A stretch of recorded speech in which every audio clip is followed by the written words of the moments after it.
هذا بيحكم حلال؟ كل هذا كشك كنت تقنعني ما تاكل حرام؟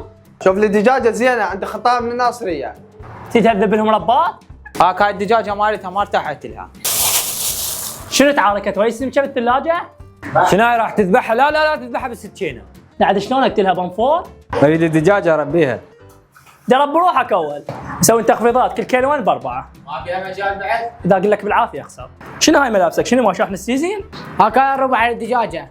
هاي افتحها تلقى بيها دجاجه. ام دزتنا اريد بكبر هاي الدجاجه. ما عندنا. انت رايد ايش قد فلوسك؟ هاي مو يقول لهم عرض مال السيارة؟ ايش وقت تكمل شو الدجاجه واجيك عليها؟ ورا الغدا تعال. بعد انا موديها للصالون غير نتغدى بيها. هاي الدجاجة المنظفة للبيع؟ لا نازع ملابسها تريد تسبح.